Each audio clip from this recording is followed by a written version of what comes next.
65. So, ladies and gentlemen, I welcome you all to the Q1FY25 post-earnings conference call of Brand Concepts Limited. Today on the call from the management, we have with us Mr. Abhinav Kumar, Full-time Director and CEO. As a disclaimer, I would like to inform all of you that this call may contain forward-looking statements which may involve risk and uncertainties. Also, this is a reminder that this call is being recorded. I would now request the management to detail us about the business, performance highlights for the quarter, the growth plans, and the vision for the coming years, post which we will open the floor for the Q&A. Over to you, Abhinav sir. Thank you, Raj. Hi, everyone. Very, very good afternoon. And thank you for joining for the post-result call. So, just reflecting on this quarter's performance, I think looking at the current market conditions of being a little subdued, we've still registered, we've given a good robust growth of 20%, close to 20%, 19 point something is the growth that we've registered over the previous quarter as well as the last year's same quarter. So, and this primarily has been on account of where we've been expanding our footprint across all our brands. The new brands also are going into multiple various locations. So we're expanding the footprint across the country. So on account of business development, we've registered a good growth. However, at the same time, I would also like to say that the like-to-like, which is same store sales growth, has been subdued as the overall we've seen lower walk-ins. There was a very bad heat wave across the country, which all of us are aware. So even that heat wave has impacted retail. Overall, you would have seen that across most of the retail companies' results that the sales have been impacted. However, as we speak, there's some silver lining in the gray cloud that the retail has started to pick up. So we hope that going forward, things will be a little better. And with the company, what I'm happy about is that our business development activities are going as per plans, and we garnering more and more locations, and hence once the market conditions also improve, we're going to have a cascading effect of a higher number of doors, and hence probably the growth would be a little better. The margins have been improved from Q4, of course, the last preceding quarter, but still subdued from the previous same year quarter. The reasons remain to be the same as I had explained even during my last call, that same sales growth has been subdued. Same store sales have been, the growth has been subdued, and hence while the expenses have gone up, but the sales have not matched up to those levels. So there is some bit of a margin pressure over there. Apart from that, of course, the other aspects being, the higher royalty still impacting this thing, because it's the old inventory, the season's inventory, where the royalties have not been able to be loaded, some pre-operative expenses towards the new capacity building and all of that. So the reasons remain to be similar as the last quarter, but very, very hopeful of covering a lot of this probably in the coming quarters, if the market conditions improve. Apart from that, this quarter, very recently, we announced the acquisition of a new brand. We've signed up Juicy Couture. Now, I'm sure I'll get questions on Juicy Couture, and hence I'm answering it beforehand for the public at large, that Juicy Couture is a very, very strategic addition to our portfolio. We've been eyeing this space where we look at a women handbag kind of a brand, and the price point is going to be more in the super premium bridge to luxury kind of a category, which I've been speaking about for a long time, that we're looking at adding a few brands in these categories. So Juicy Couture solves that purpose. Uh, and we've signed sort of a long-term lease, so it gives us time to build upon this brand, and and then reap the benefits for a longer duration of time. Uh, yeah, so that's the overall this thing from a project update perspective. Um, are the both the IFF merger as well as the new plant, the new hard luggage plant, both are on course. So the merger is already in NCLT, and hopefully we should be able to complete that in the due course of time. Hard luggage, we are the plant is very much on time. And I hope that by the end of FY25, the plant will should start getting commissioned. Some good news over there as well. We have also finalized our new plant head. I will make the formal announcement once the person is on board, but we're getting a very senior, seasoned person uh, who's been in hard luggage manufacturing for a very long time. And been in very good roles across all the top um, players in this category. So we've got a good person coming on board over there. So I'm very, very hopeful for our manufacturing um this thing. So yes, that's the update from my side.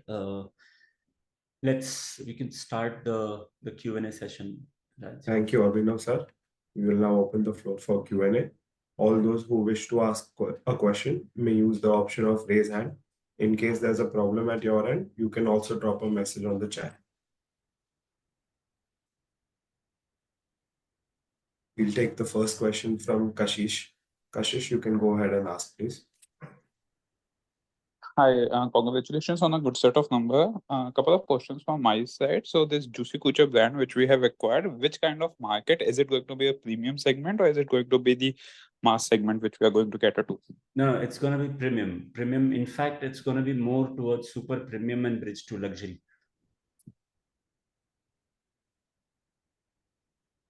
Sorry, I can't hear you. Am I audible?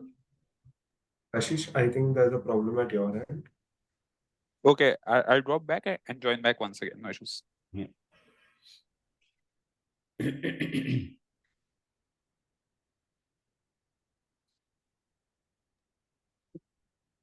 Anyone who has a question can raise your hand or ask your question on the chat.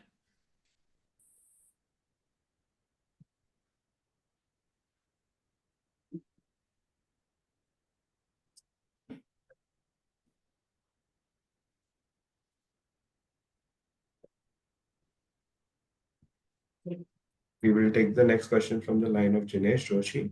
Jinesh, you can go ahead and ask your question, please. Yeah, thanks for the opportunity. Sir, can you share what is the term of our license with Juicy? How much royalty are we going to pay? And say 2 to 3 years down the line, what can be the contribution of handbags to our overall top line? So, for confidentiality reasons, Janesh, I'll not be able to give the exact terms of the agreement, but I can tell you this, that we've signed a very good term with them. The good part is that so technically the contract is 10 plus 5, so we get a 15-year license. Ideally 10 years is the contract period, and there's an auto renewal clause of another 5 years, so we get a long-term contract. And the royalty percentage is also quite lucrative, so we have a lower royalty percentage over here. um, so that's an advantage.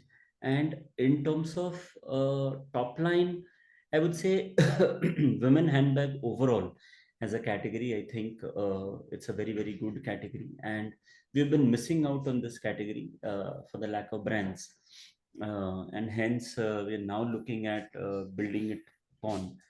Um, it'll be difficult to say what exact top line will we garner in this, but I expect that over the uh, over the next couple of years, I believe that women handbags should be anywhere between. I would expect it to be anywhere between 15 to 20% of our portfolio. Got that. And sir, will this be a synthetic leather offering or a genuine leather offering? Because if I look at the synthetic leather market, you have Caprice from VIP, you have Lavi, Baggett, Esbida. So there are a lot many players which are competing in that market, and it is quite fragmented, so to say. And also, I'm not too sure about Juicy's positioning in India, given there are a lot many smaller brands which are nurturing quite well. So what are your thoughts in terms of competition, given the fact that you aspire to achieve 20% of your top line from the handbags category in 2 years? Uh, see, whether it is Caprese, whether it is Lavi, and all these brands, they are more in the mass segment, Jinesh. So they operate at price points anywhere between 1200, 1400 rupees to say about a 3000 rupees. That's the price point that they generally operate at. Juicy Couture, if I talk about Juicy Couture worldwide also, the brand is positioned more in the super premium bridge to luxury segment, and in India we are still looking at we're looking at placing it in that segment itself. So I would say that probably we would be pricing it anywhere between 5,000 to 15,000. That's the kind of price point that I'm looking at. Now, why are we looking at that kind of a price point? Because if I see there is a white space, there are very, very few brands in those price points. So if I talk about the segment of 1,000, 1,500 to say 3,000, 4,000, 5,000 also, there are a plethora of brands and the competition is extremely tough over there, right? Whereas the moment you move up, once the customers wants to elevate and they move up, so the next this thing is directly the likes of Michael Kors and coaches of the world, which start only at 15, 18,000 rupees, right? So, and then you have again a lot of brands over there. You have, then you're competing with a Michael Kors, then you're competing with a coach, then you're competing with a and so on and so forth, so beyond, obviously then you start getting into luxury and all of that. So this is a price point 5 to 15, which is sort of a wide space. There are very, very few brands, and we've chosen this brand uh, after having studied the market, studied competition, speaking to premium chain stores like Shoppers Stop, understanding from them where is the need gap, where is the price gap available today, right? And hence we see that we should be able to create a good proposition for us in that kind of a price point. Uh, to answer whether it will be imitation leather or whether it is leather, uh, it will primarily be, it will not be 100% leather brand, because Juicy Couture doesn't lend itself as a brand into leather. But having said that, I don't know if you guys have seen Guess handbags in the market. If you look at Guess as a brand, they're really doing well, and they're not leather. So there are different materials. It's a very high quality bag. Different materials, different treatments, high on fashion, and I think there is a good business to be developed in the brand. I hope I've answered your question. Yes, sir. Yes, sir. Thank you so much. Just one last question from my side. So if I remember right, we entered into the CSD channel some time back, And I believe in 1Q, CSD contributes roughly 9% to a top line. Given the fact that this channel was absent in the base quarter, incrementally it should have contributed more to a top line. But what I have observed is that the benefit of CSD is negated by fall in the institutional business, whereby our share has come down from about 22% to 15%. So any specific reason why the institutional business has come down? So see, last time also when we had done that institutional business, even then I had said that, okay, we've done a strategic tie-up with shoppers where we did that. We've done a similar sort of an exercise this year also, but see, institutional business is something which, while we are focused on it and it is growing for us, but however, it's not like retail, where if you've opened 50 counters, every month you will get sale, something or the other from those 50 counters, right? And you keep on building upon it. So few quarters institutional could be up, few quarters it could be down, but we focus towards institutional business. But however, in terms of taking strategic calls with certain partners, that would only be done when it is required or necessary. So again, insti mein bhi do tarike ke hote hain. One is where you purely giving it in corporate gifting. The second is if you're building something um, with a chain store like Shopper Stop and planning some institutional sales. We don't classify it into retail. We classify those sales into institutional because then अगर मैं उसको retail में classify करूंगा और वहां पे आप drop देखोगे, तो then it reflects कि as if your sales of those stores have come down. Hence, it has been classified into that. But it was a strategic tie-up with a chain store, and we had got orders, big ticket order in that. Got it, sir. Thank you so much and all the best. Thank you, Dinesh. Thanks, Jinesh. We'll take the next question from the line of Rajiv. Rajiv, you can go ahead and ask, please. Thank you for the opportunity. I have few questions. First, can you explain the India's impact on your profitability? Yeah, so in the India's impact, or rather I would say the overall non-cash impact is almost to the tune of 1 crore. So the way we read it internally is right now my PBT is reflecting about 2.42, whereas if we take off these impacts, it's actually at 3.43. So the new corporate office, then whatever new stores that we have opened, we've also signed up a new warehouse. So I think the lease rental gets calculated in a very different way in days. So that's the sort of impact which is there. So we call these as non-cash items. So ESOP also, if you look at, is a non-cash item. So if you take off all of this, you can roughly you can add back, say, a crore in PBT.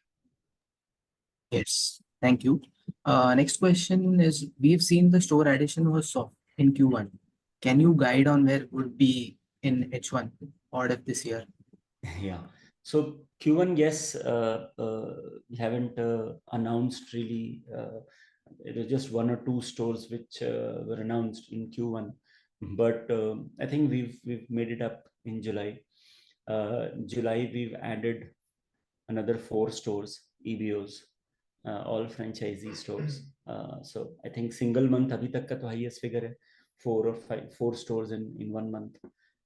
We've still not announced it because what we do is once we launch a store, we give it a 2-week period to sort of iron out all the issues, your POS machine, card machines working fine, software is working fine. So we do a soft launch, and then for about 10 days we run the store like that, and then we excuse me, sort of go ahead and announce. So H1, I had said that we'll add about 10 stores. And we've already added 6 stores. As we speak, I think August also we should be able to open another 2 to 3 stores. So yeah, pretty much on target on whatever I had committed in H1. Okay. My next question is, what is the update on CSD business? So CSD is actually touchwood. Very, very happy with the response in CSD. We've approached CSD in a very, very unique manner. So we've created shop-in-shops also over there in all the premium counters. We've created shop-in-shops. Our fixtures, our everything looks extremely different. This is something of first of its kind which has happened in the canteen stores department. So they are also very happy with it, and we've got a very, very good response. So initially, the idea was that we'll go a little controlled. We will not suddenly sort of open all the depots, all the this thing. So we were going controlled. We've seen some sort of traction. The traction is very good actually. The sell-through is very good. Sales are in whatever limited number of these things that canteens that we've gone, we've seen a brilliant response over there. So now is the time when we geared up and we will sort of start expanding on that entire segment. So we'll start pushing the accelerator. There is a little bit, I'm again telling this upfront, that there is a little bit of that our net realization gross on margins is a little low currently in this channel, because I had, I think, explained it earlier also, that the file that we had presented was probably just pre-COVID, and then COVID happened and the whole thing got delayed for 2 to 3 years, 3 years actually. So while there was a price escalation in terms of the COGS going up, but we couldn't have gone back to the file and changed the pricing, because then we would have to apply all over again. And hence we took a conscious call that, okay, never mind. We'll go ahead with the same pricing, even if the margin intake is lower, that's fine. We'll build upon this. And once you complete an year, then you can, CSD then allows you for a price escalation, product replacements, and all of that. So once we start doing that, the margins will also start getting better. But as of now, we are more than margins, we are focused on increasing our point of sales. We are also focused on giving our defense forces personnel, the customers over there, the right experience, the right product, and all of that. So, and I would say that I'm very, very happy with whatever the team has been able to sort of build over there. Thank you so much, sir. That's it from my side. Thanks, Raji. Thanks, Raji. We'll take the next question from the line of Sharad Anuragi. Sharad, you can go ahead and ask, please.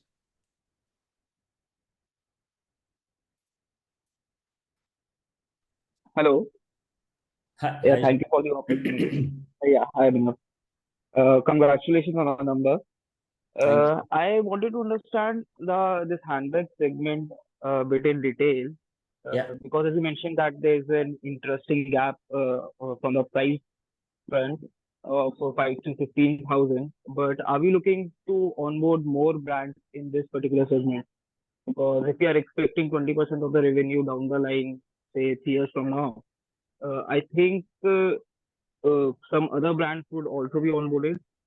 If my understanding is correct. See, if you see, for example, in Benetton also we have men handbags, right? So Benetton maybe handbags hai, but Benetton is at a lower price segment, right? Juicy Couture is more a women's brand, and to cater to the woman who is willing to pay 7,000, 8,000, 10,000 rupees for a handbag, you need a conducive brand, right? With which she's able to relate. So while I understand most of the participants over here are men, and you would have probably not heard Juicy Couture, but if you ask women, you know, they would be probably aware about the brand, right? So,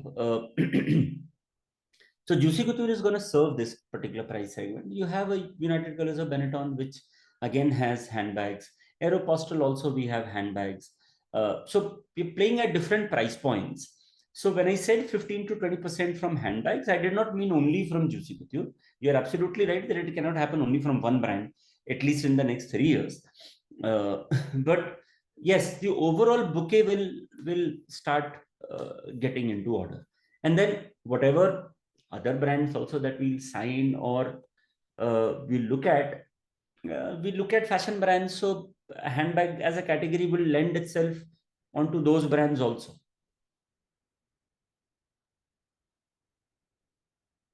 I hope I've been able to answer you. Okay. Just a follow-up question.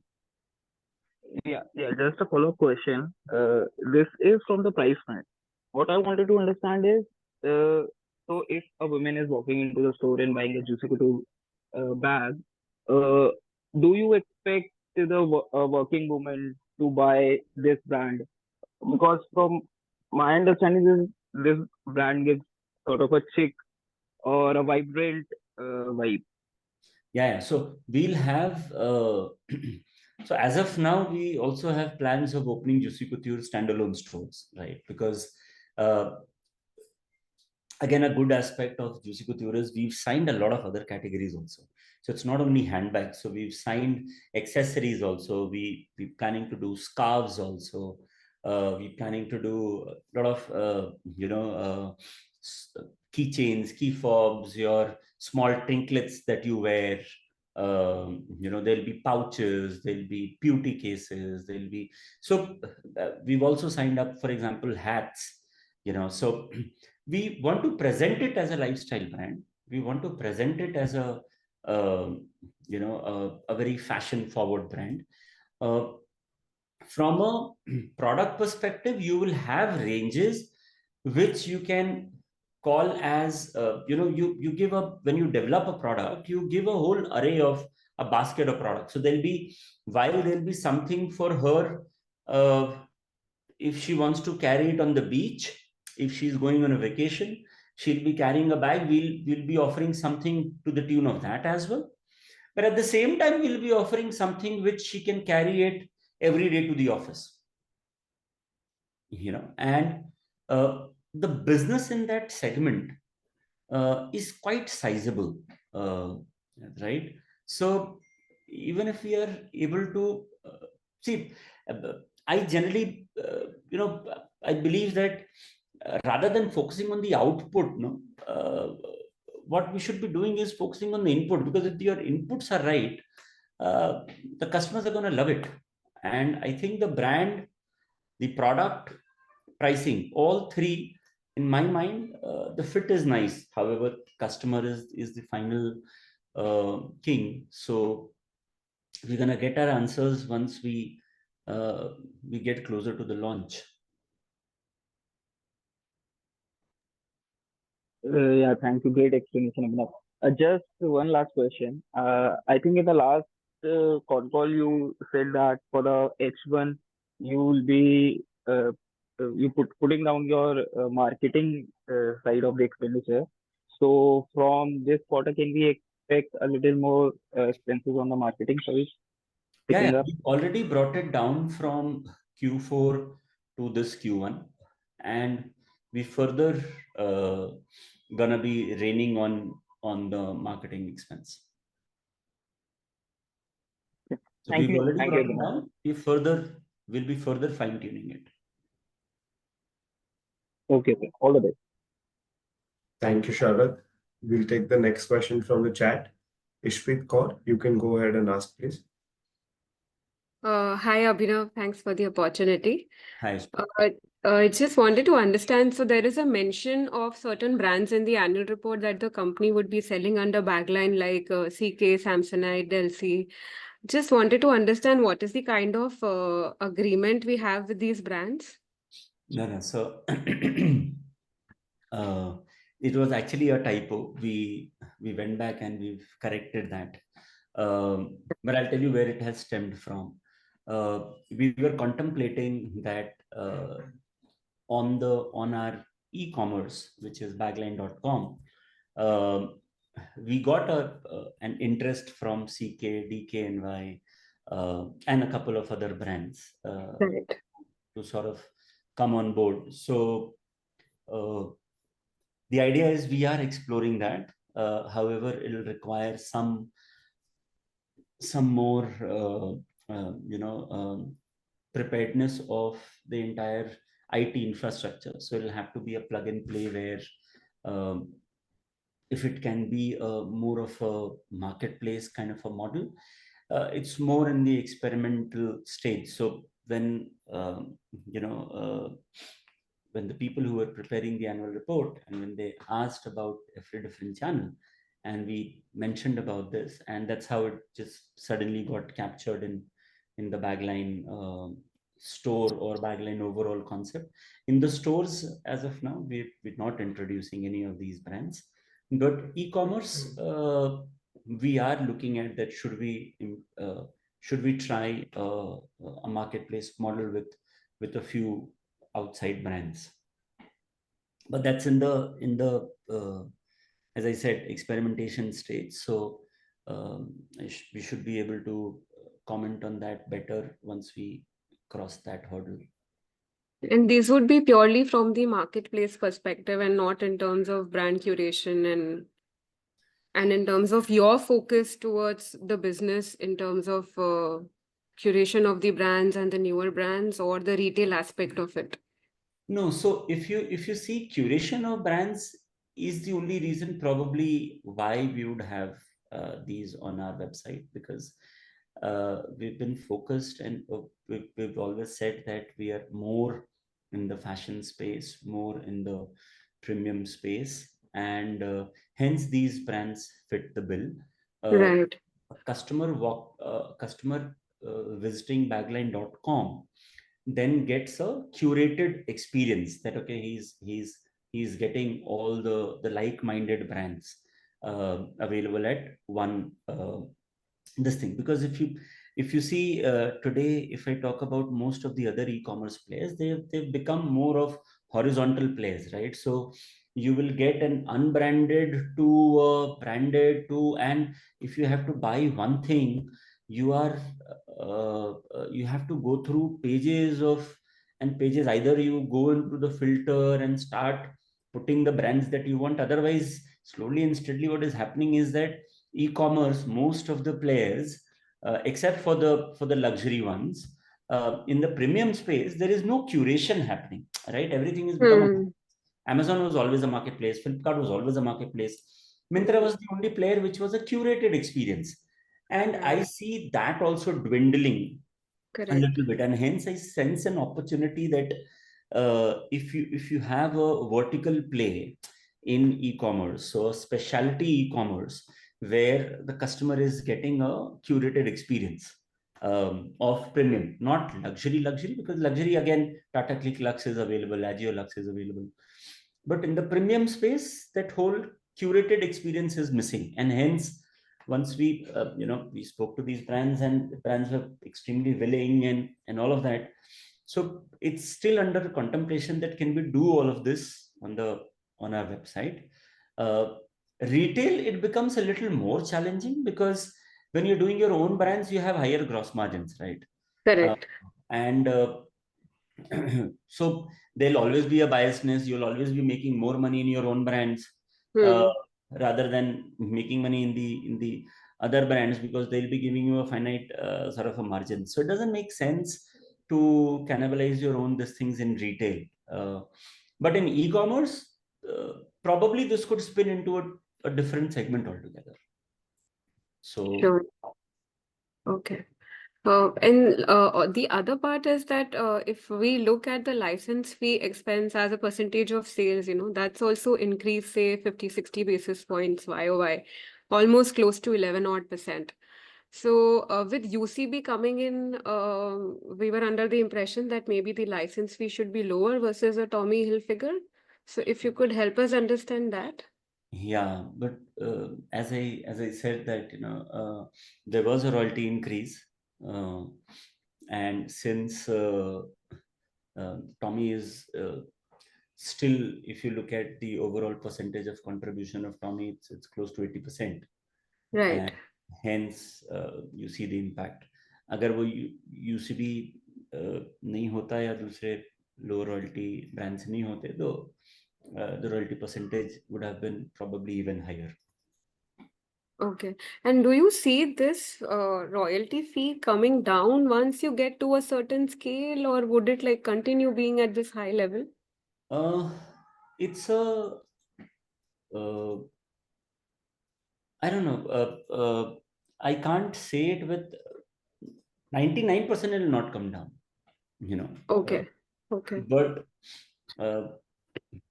क्या होता है, ये calls भी record होते हैं, फिर वो लोग भी कभी सुन लेते हैं, अंडरस्टैंड कि Okay. मैं तो सोच के बैठा हूँ कि कम नहीं होगा, but I Yeah. Am fighting, but once you've set up something for the brand, it becomes a little difficult to Take it back.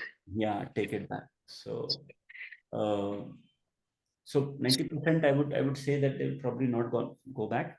And what happens is a lot of brands which you sign with their Indian counterpart, the Indian counterpart also has to pay a royalty, right? So hence signing with the Indian counterpart is always going to be a little more expensive than signing any brand directly.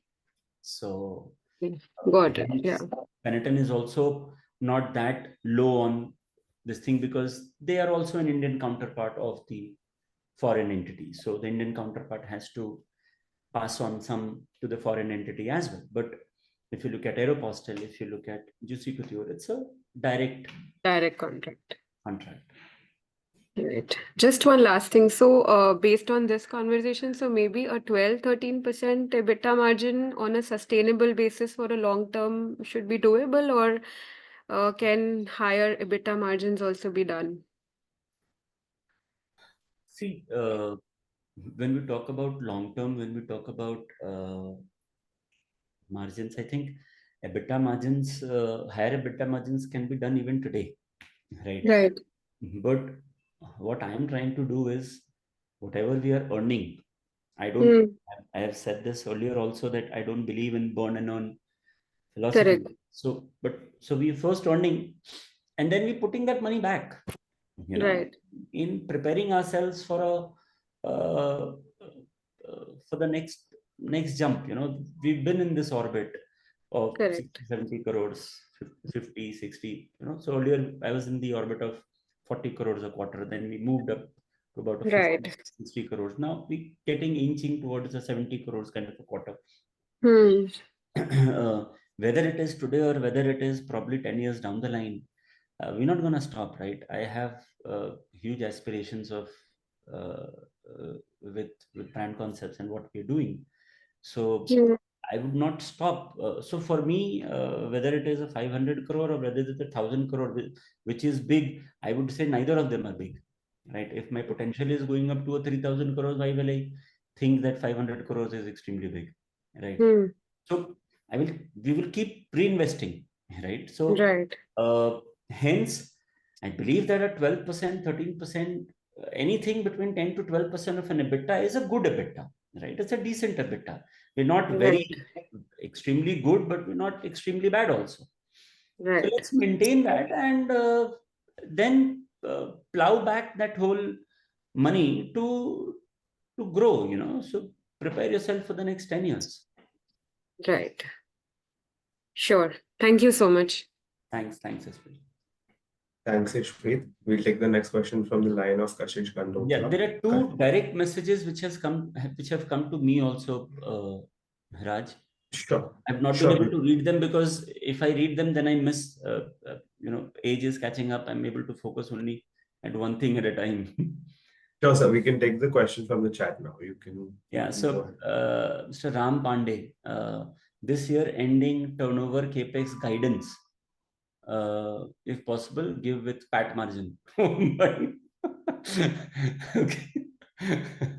Sir PAT की calculation तो मेरे को समझ में नहीं आती है, कभी इनकम टैक्स कुछ लग जाता है, कभी कुछ लग जाता है, फिर कभी कुछ इंडियस हो जाता है. So I think this year ending turnover capex I think we've already mentioned with whatever capex that we're doing towards the plant. It's about overall project was about 30 odd crores, and we're deploying that. Apart from that, there's some capex that we are also deploying towards our warehousing. That will also entail about anywhere between 5 to 6 crores of capex. Actually, the overall capex of warehousing is is further high, but planning to do it in phases. So the first phase is going to be about 5 to 6 odd crores. So that'll be the roughly, and then your regular capex of few stores and all of that. So roughly that will be the overall capex.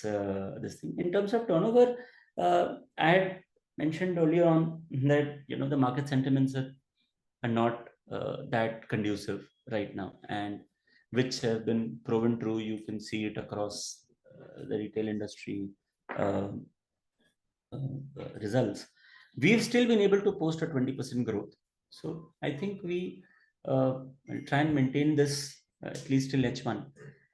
Once the market conditions improve, things start happening, then probably, internally also we're looking at H1 separately, and then we're looking at H2. So I'm waiting for this entire Diwali period. I have my very high hopes that the Diwali should be good. So let's wait and see, is what I would say. There's one more question from Mr. Manish Gupta. Hi, sir. Over the past few quarters, brand concept revenues are rising faster than peers. This is the case in current quarter as well. Does this imply brand concepts is gaining market share? Also, how long do you expect margins pressure to continue? Yeah, okay. Yes, so yes, we have been growing faster than our peers for sure. Which absolutely also means that we are gaining market share. At the same time, I would say that markets are also increasing. The branded segment is also increasing. So we are yet, I think, too small to comment कि मैंने इनका market share खा लिया या उनका market share खा लिया. वो तो अभी it's still time to come. But yes, we've been gaining. I can say that we are now available across more points of Hello. Hello. Yeah, so we've been gaining. When I say we've been gaining market share, I think we've been gaining consumer touch points. We've been gaining stores. We've been gaining in distribution. We've been opening stores. There are a lot of last when October we had done the whole campaign and everything, and I was asked also that we've done a high decibel campaign, and I had mentioned it at that point of time also that more than the consumers, that campaign was also more from a B2B perspective, and very, very happy to share that we're getting a lot of franchisee inquiries. So of course we opening franchisee stores. So all of this is increasing our overall footprint. At the same time, we're increasing brands. So I think net we would say that we are in a good position currently. Margin pressures are there, but I think these are temporary pressures. It could rein in for a few quarters here and there, or a couple of years here and there. But I think we have a lot going for us. So our manufacturing is gonna kick in. Our base is getting larger. So economy of scales is gonna kick in. So I think by FY26, we should start seeing the effect of all of this coming into play. So yes, I hope I've answered both Ram Pandey and Manish Gupta. I hope I've answered your questions. Raj, we could take the next Thank question. you, Abhinav sir. There is one more question in the chat from Shinjana Mittal. Can you give some sense of when the IFF overseas integration would come, and some sense of Tommy's share in this quarter sales? IFF, I think we are already in NCLT, and if I'm not mistaken, towards the end of September is when towards the end of September is when the shareholders meeting is supposed to happen, and I think after that it'll take another couple of months, so 4 months max. So I would say that we're looking at towards the end of Q3 at best, that hopefully all of this done. But it's a government process, so it's a little difficult to actually give you a date for that, but yes, we are on track for that. Now coming on to the Tommy, I think overall, if you look at, we still in the same vicinity of around 80 odd percent of our sales coming from Tommy Hilfiger. Thank you, sir. We'll take the next question from the line of Kashish Kandotra. Kashish, you can go ahead and ask the question, please. Yeah, congratulations, Abhinav, on these on a decent set of numbers in these tough times. 3 questions from my side. First question would be in terms of what has been the same store sales growth in this particular quarter, and what is the expectation once the market improves? What kind of same store sales growth can we expect? Yeah, this quarter, same. So, same store. It's a tongue Stores. twister. I like to call Yeah, it to like. Triple HD. Yeah. Yeah. Yeah. So, like to like, to be honest, if you ask me, there is a degrowth rather than a growth. So, Okay. there is a degrowth in like to like sales from last quarter. So, hence now you see the whole impact of BD. So we've been able to do a lot of BD, lot of business development to cascade over like to like sort of for this thing. So EBOs, yes, even across large format stores also. A couple of categories, a few categories here and there, probably we would have, like for example, luggage per se. We've sort of in certain channels we've still grown. Small other goods, like to like, there is a degrowth. So, but net, if you talk about like to like, all across, there has been a degrowth. Okay, and I think once the market improves, we'll come back to the growth rate, correct? Yes. Touch wood, as we speak, for example, July was better than June. So, and August also, we're seeing some shoots. There are a lot of holidays also. So 15th is a long weekend. Right. Then we have, Rakhi is also coming up. So hopefully, it's been almost 1 year. Last September itself, last August, September से ही ये पूरा slow down होना शुरू हो गया था. So I'm expecting that, 1 साल का एक period हो गया. Right. I hope that now things will start looking better. Sure, thanks. Second question would be in terms of competitors, Sabina, where do you see major competition coming from? Is it the listed players or is it the unlisted? Like we know there are a couple of players who have spent a great amount in the marketing bit. So where are we facing stiff competition from? See, I would say competition तो हर जगह से ही है. It's difficult to pinpoint कि यार इनसे हम direct compete कर रहे हैं या उनसे हम डायरेक्ट compete कर रहे हैं, and our different brands are again price positioned in a different way. So a UCB, I would say that we have a more difficult task where we are competing directly with some of the listed, right? Tommy, I think we are as it is in terms of price points, we were always a little higher. And yes, a few players in the unlisted space, and I'm sure you would be probably talking about a Mokobara or a National Miles, and I've been asked these questions earlier also.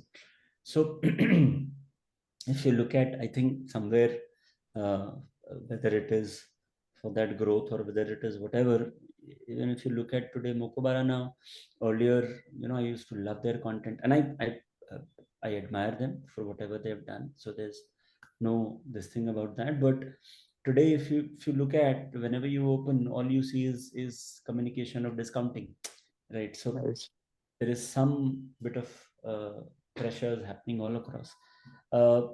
I say that I consider that competition तो हमेशा रहेगा. सब जगह से रहेगा, मतलब Right. तो somebody can bring in a normal luggage also and say that मेरे इसमें ज़्यादा फीचर हैं और सस्ता है, आप ये नहीं बेच रहे हो.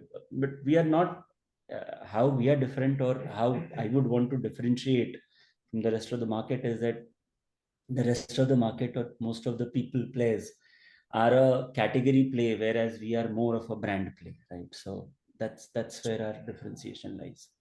Right, absolutely correct. And one last bit on, I was regarding this recent issue in Bangladesh. I was seeing some of our competitors has the manufacturing plants in Bangladesh. So do you see most of our competitors would have the plants in Bangladesh, or is it just one or two players where we got to hear that news? No, I know of some other players also who have been sourcing a lot from Bangladesh. So all the big ticket players were sourcing a lot from Bangladesh. So yeah, there is going to be an impact to them. Good for us. Right, sure. I think thanks. And if I can squeeze one last in, this new brand which we've acquired, Juicy Culture, the kind of gross margins which we'll get, that will be in line with the remaining products, right? Or will it be down since I think luggage is, or your sense on this thing? I would say that there, if not more, it will at least be same. Okay, okay, Down great. तो नहीं होगा, it should be more. Okay. Thanks a lot, Abhinav. Congratulations and all the best for the upcoming quarters. Thank you, Thanks a lot. Kashish. Thank you. We'll take the next question from the line of Kevin Shah. Kevin, you can go ahead and ask, please. Yeah. Hi, Abhinav. Thank you. I just have 3 questions.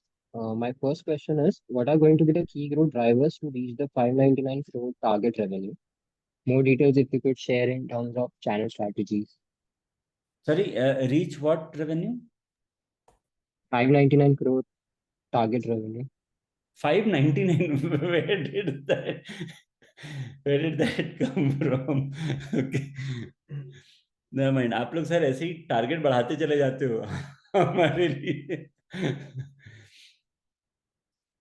Yeah, so see, the key growth drivers are gonna be is what we are doing today, right? Expansion of your footprint. So whether it is large format, whether it is digital, whether it is distribution, whether it is MBOs, or whether it is our own stores, you keep on increasing your footprint.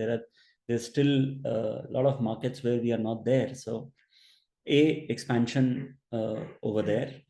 B, adding brands, white space categories, wherever we see that, okay, we are not there in this strategic category, we add a brand or a product category in those categories. So all of these are the key growth drivers. These are, and of course, the rising consumerism in India. So, as I said, that branded play is gonna rise further and further. So hence these are the main key drivers that are going to be there. Okay, thank you. What are our plans on capitalizing on the Bag9 channel to sell other brands in allied products? Bagline retail, I'm not sure because there is a finite space, and as I answered earlier also, that we would like to sell our brands only over there, majorly. But when it comes to the bagline.com as a channel, that of course, it's a different ballgame altogether. We can definitely add more brands over there and try and give the consumer a curated experience. But at the same time, we need to answer a lot of things. At the same time, we're looking at Bagline to have an omni sort of a play. Now, if you have a brand which is available on the website, but the same brand is not available in the store, how will that sort of happen? So a lot of things needs to be answered.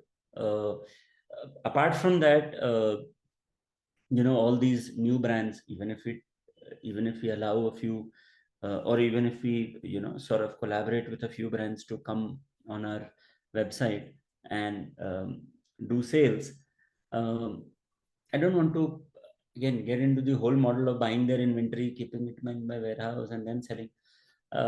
It's going to increase our investments drastically, right? So I would like to do a omni-channel for them, or I would like to be a marketplace, sort of a curated marketplace experience for them.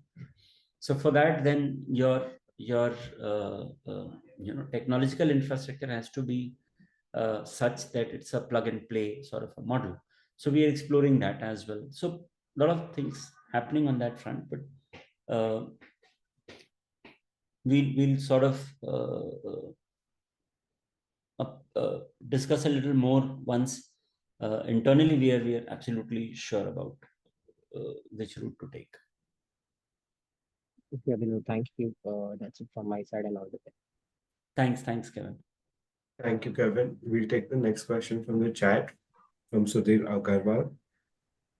So he has asked, you had mentioned that Sugar Rush and the vertical will be developed into brands looking at the capacity we will have after the new plant. So what kind of initiatives have we taken or looking to take to turn these into mainline brands? Like, have we started selling these in our offline stores? Have we increased the varieties in these brands? Okay.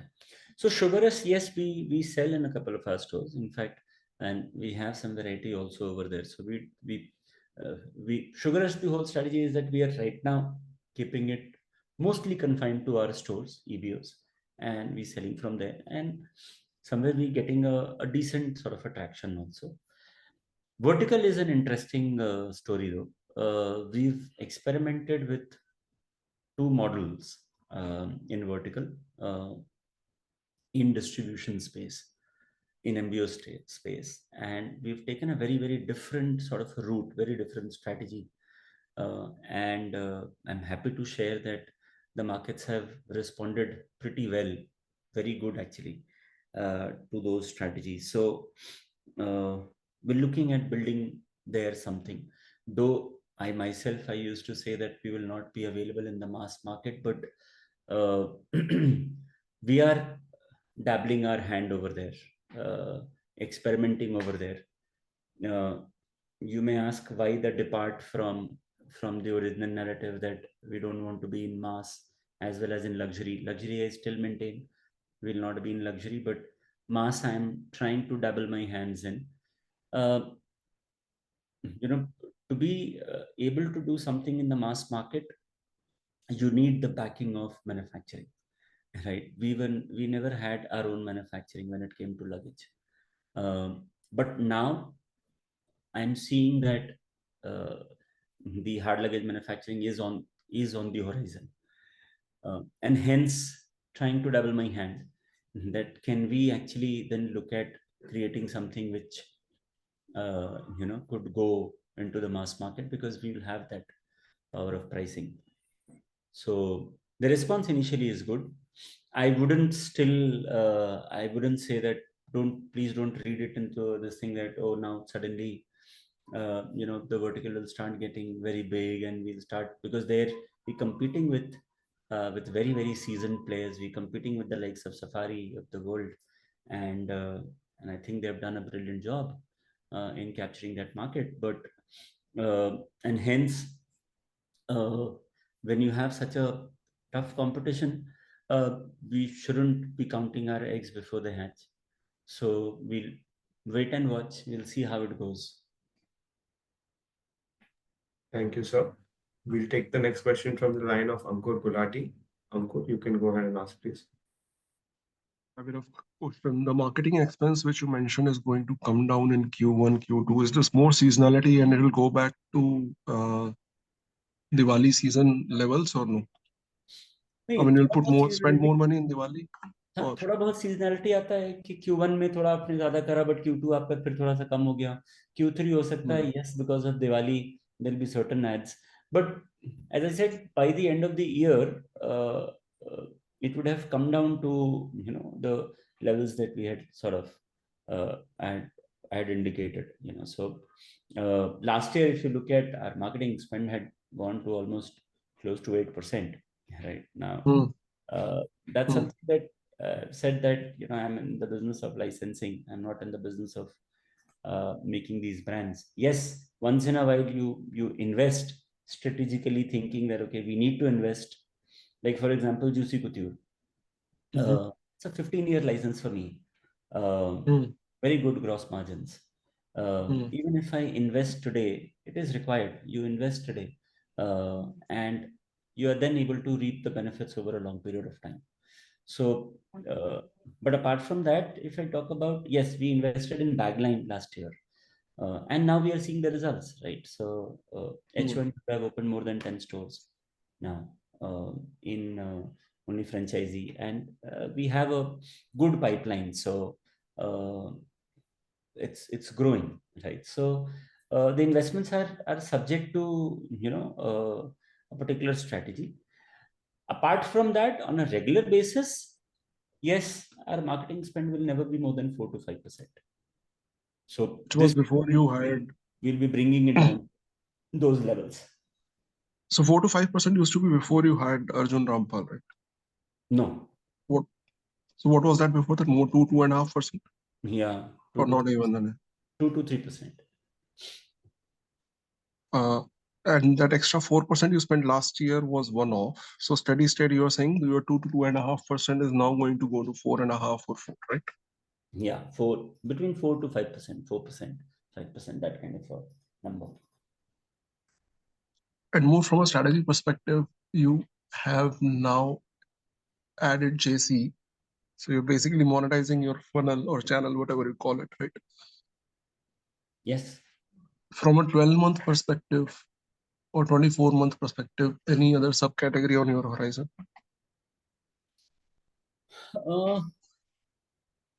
Not a subcategory category, but yes, product extensions are being tried day in, day out. So small leather goods, I think there are a lot of other small items which we can get into, develop, accessories. It's a large space, and gifting, for example, is a brilliant space today.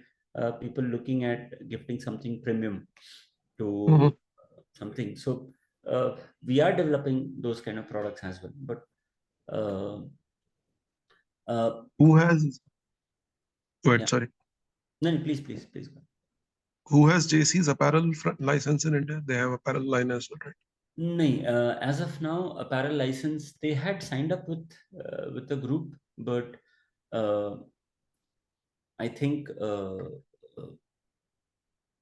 we need to circle back to them and check if, as far as I'm aware, they're also in talks with a couple of other players. So, whom they finally, as of now, apparel doesn't exist over here, but their UK licensee, for example, is a very big company, and PDS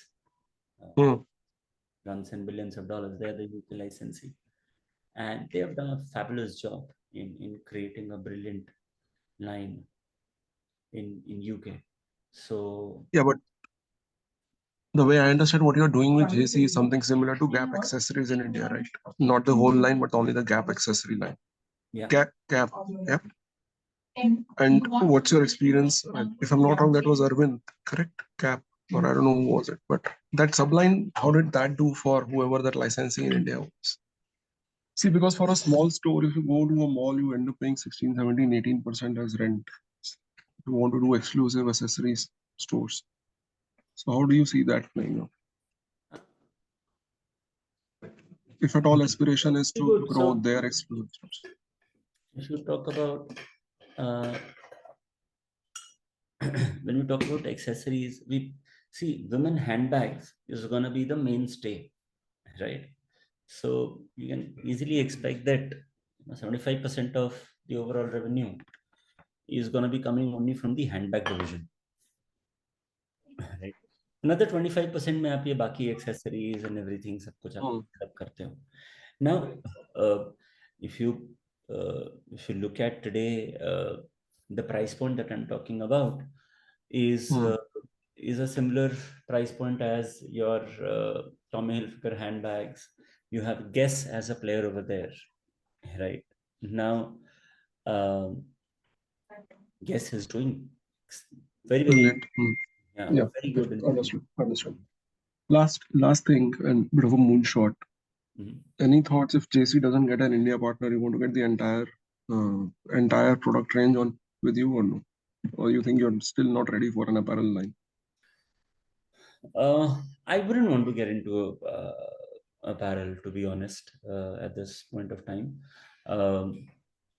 It requires a completely different set of people, the entire buying, merchandising, fabric, everything is very, very, we don't understand that product, right? Neither me nor my entire team. I can probably just comment कि हाँ यार ये अच्छी quality का T shirt है, but उसकी exact thread count क्या है, कितने जीएसएम का वो है, we don't have that knowledge. So hence right now getting into that will not be able to do justice. And then you're whom do you want to fight with? You want to fight with Arvind and Maduras and Reliances of the world? I mean, so, but yeah, having said that, in the Juicy store, there is a quad set of Juicy Couture, which is a jacket and a lower. I don't know if you ever just do a Google search on Juicy Couture, and that's the first image generally which comes up, and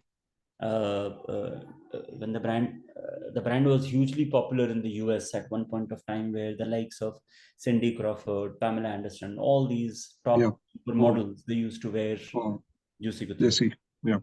So now that quad set is a very, very integral part of that whole brand story.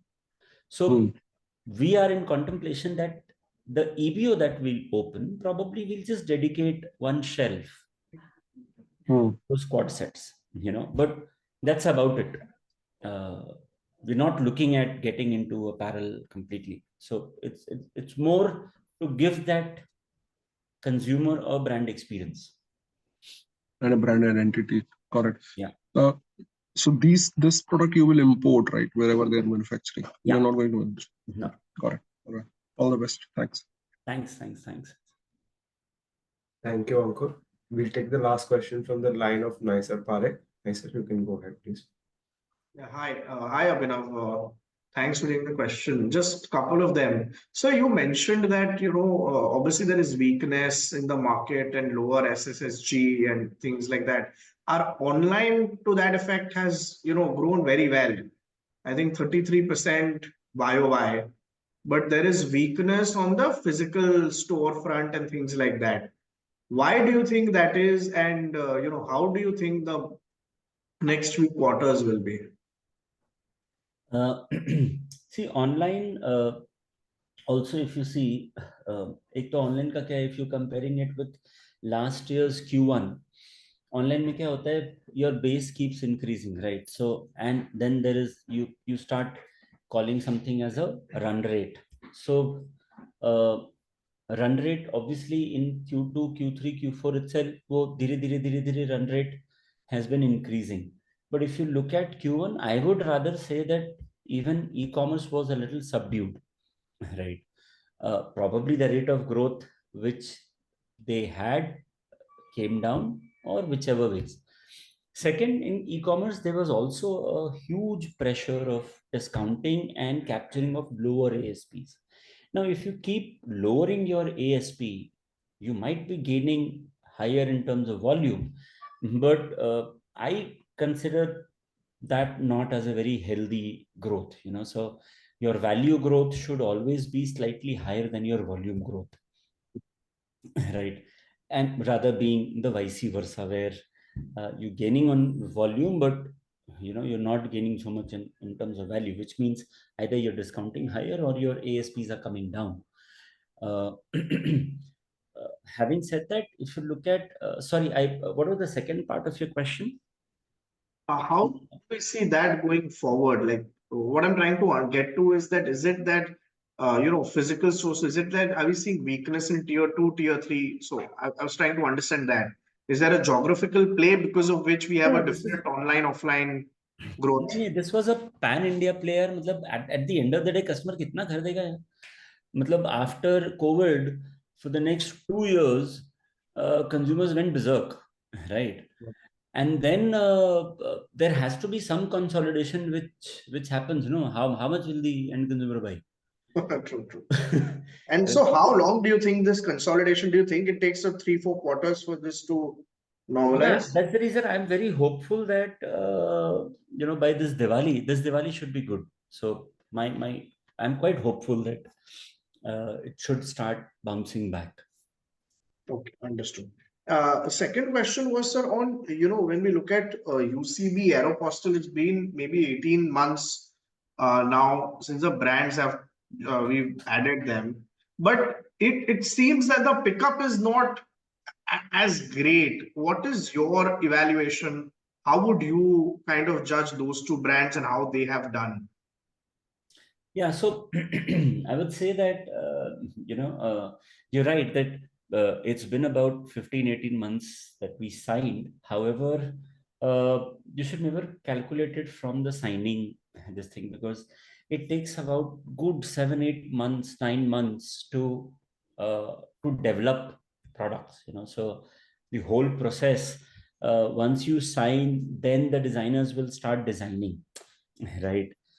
They'll take about at least 45 days to 60 days just to design it on the computer, present it to the brand, take approval, then get into sampling. You're developing everything for the first time.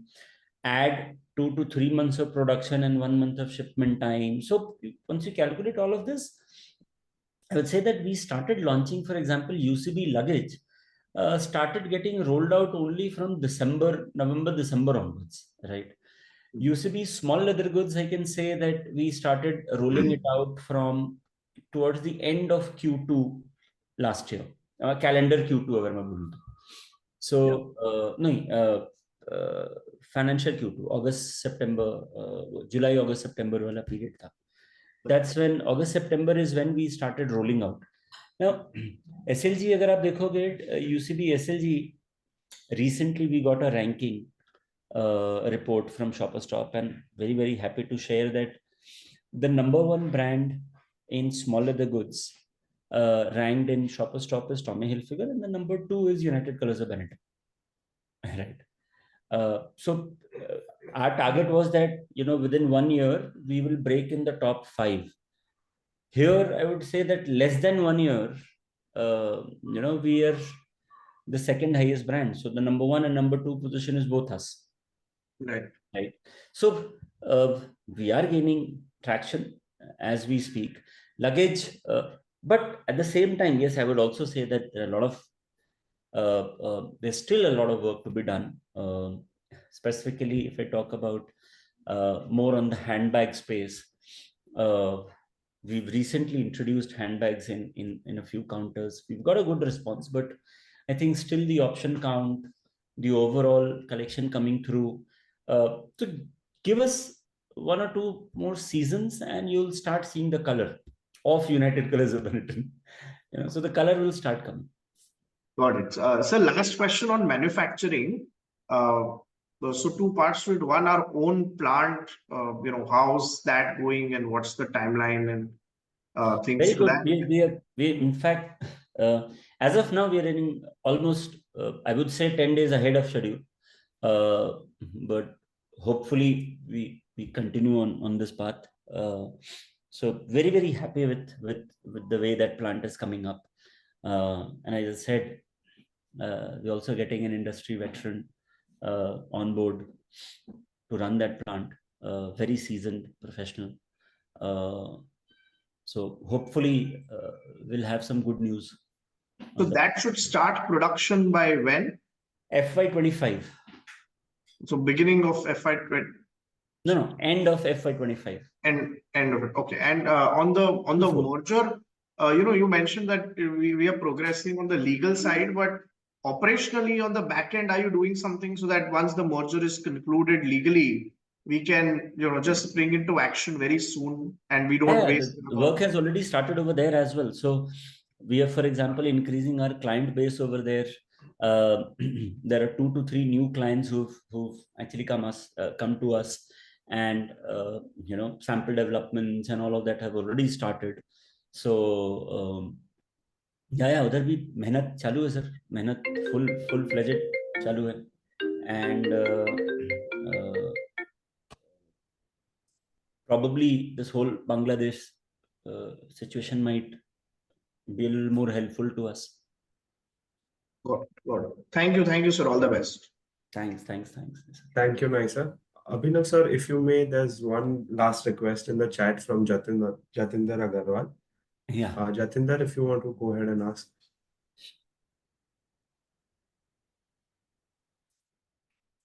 Jatinder? Okay, sir, since that was the last question for the day, do you have any closing comments? No, I think it's good. I think I'm pretty happy with the way things are going, and happy with the results as well. So hopefully things will be brighter going in the future. Thank you. Thank you all the participants for joining on the call, and thank you to Abhinav sir for answering all the queries patiently. That brings us to the end of the conference call. You may all disconnect now. Thank you. Thank you, everyone.